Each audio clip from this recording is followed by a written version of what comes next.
I love you, we can't stand it.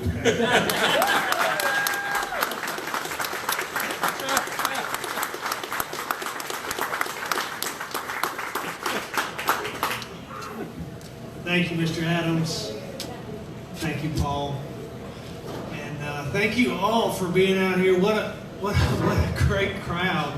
And what an honor it is to meet for me and for my wife Maria, for you all to come out in the middle of the day and to just honor us and support us. We're really, really proud to be here in Grundy County.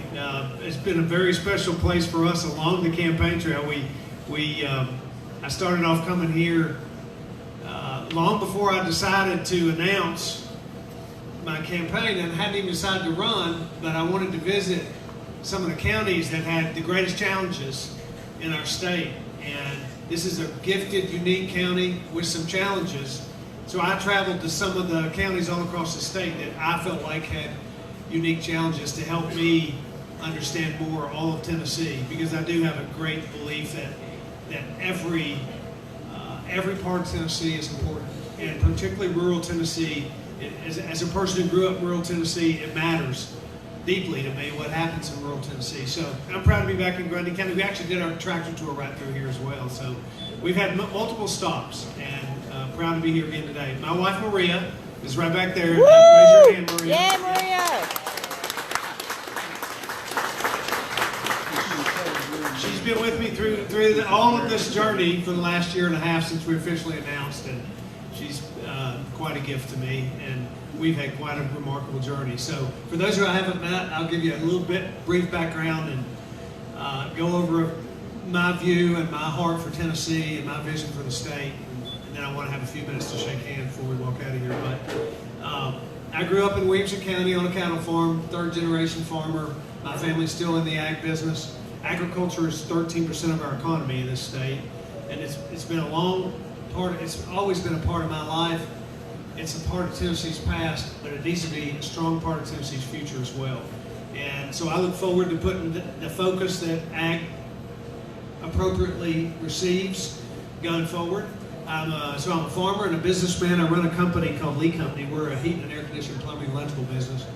About 1,200 employees, mostly plumbers and pipe fitters and welders, electricians, and y'all know we've ignored vocational and technical education for way too long in our public school systems, and I know that well as an employer of skilled tradespeople. I actually run a company that was named by the Tennessean last year as the best company to work for in Nashville, and yet we struggle to fill skilled trade job openings because we've ignored vocational and technical education for so long. And I started a trade school at Lee Company 10 years ago and put 1,000 people through that program. We need to do that in high schools all across Tennessee. And I look forward to being a part of that change in our public school system. So to finish my bio, I'm a farmer and a businessman and a man who, in part, because of a life story that has tragedy in it, like many of yours, in part because of a real tragedy of losing my first wife when I was a young man, and had 4 little kids, and it just turned my life upside down. But that experience profoundly shaped who I am as a person. And God used that in a powerful way in my life to change my perspective and to help me sort through what mattered and what doesn't matter. And I got engaged in things that matter in a more meaningful way. And I'll tell you 2 quick stories. I mentored a kid in the inner city that I met through a nonprofit that I worked with.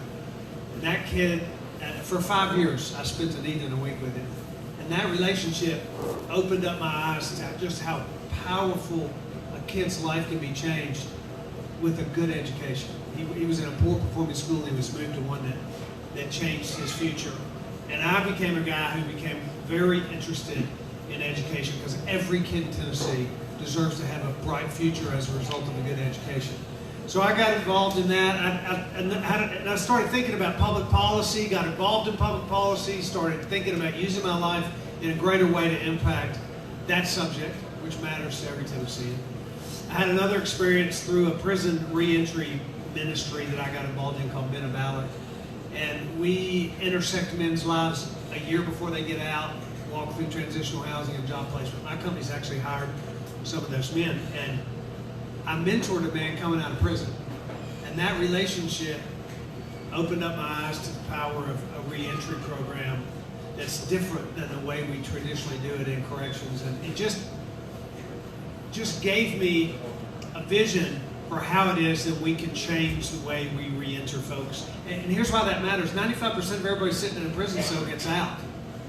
The way we re-enter them profoundly impacts you and me and the crime rate in this state. So I got passionate about that, got involved in public policy there too. I was just a private citizen who found myself engaged in public policy around things that mattered to every single Tennessean. And I told Maria, you know what, I want to pray about this decision to use my life in a greater way to impact people's lives for good. I had spent most of my life trying to make life better for 1,200 plumbers and pipe fitters and welders and their families, and what if it was my job to make life better, to use my life to impact the lives of 6.5 million people? And that was a compelling thought to me. We prayed about it for a year and decided, and we bought that old RV and wrapped it up to look nice on the outside, and we took off a year and a half ago. A remarkable journey for a guy who'd never run for office before, had never worked for the government. It's been a fascinating journey. I've learned a lot in the last year and a half. I've learned that people want a good job and a good school for their kid and a safe neighborhood. That's what matters to every single person in this state. And that's what I'll be focused on as governor. And right now we have challenges in our state around those. We have 15 counties in poverty. They're all rural. And we can do better than that. And we have, talk about good schools for your kids, we're in the bottom half of states in America in our educational outcomes. We can do better than that. And right now we have a 50% recidivism rate in this state. That means when someone gets out, they go right back in. They recommit a crime and go right back in. 50% of the people that get out. And we can do better than that.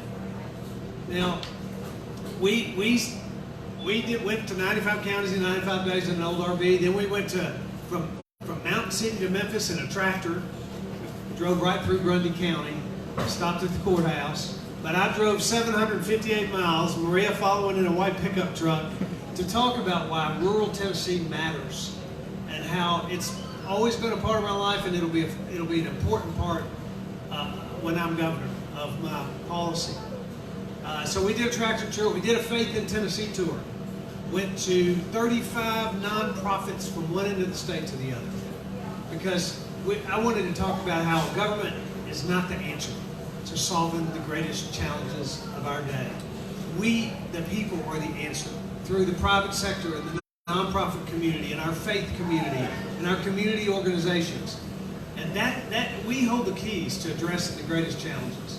So that was our Faith in Tennessee tour, and then we did 100 town halls to finish out our primary campaign.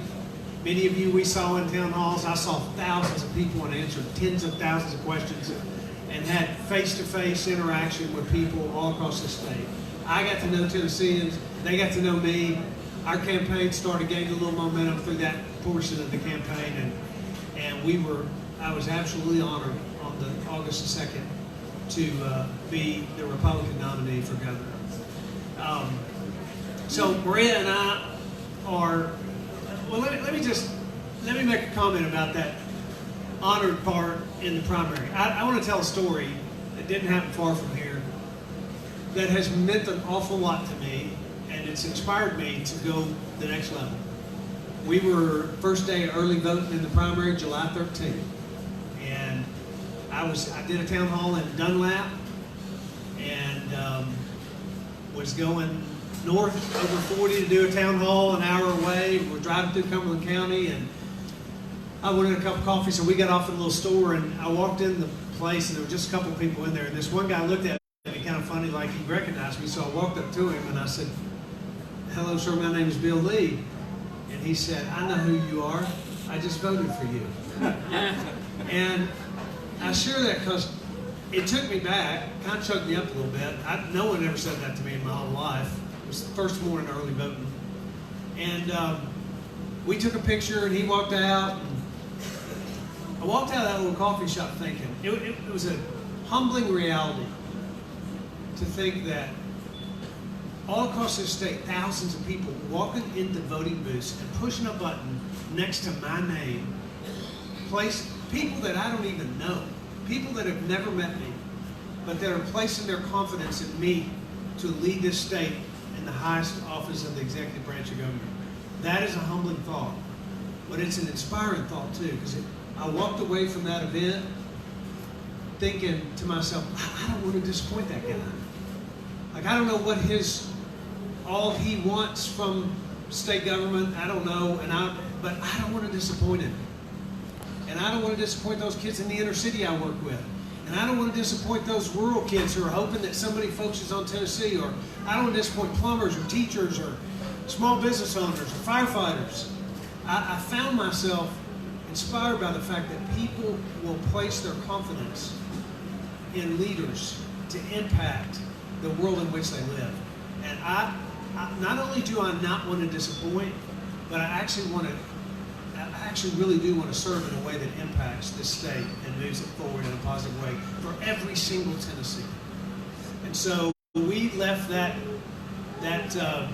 coffee shop. We're honored in the primary on August 2nd. Maria and I, it just so happens there's 95 days between August the 2nd and November 6th, conveniently, if you're doing a 95 county tour. So we got our bus and we took off again, and our Believe in Tennessee stopped. 95 counties in 95 days. To continue to share my vision with those who hadn't heard it before. Maybe they were somewhere else in the primary.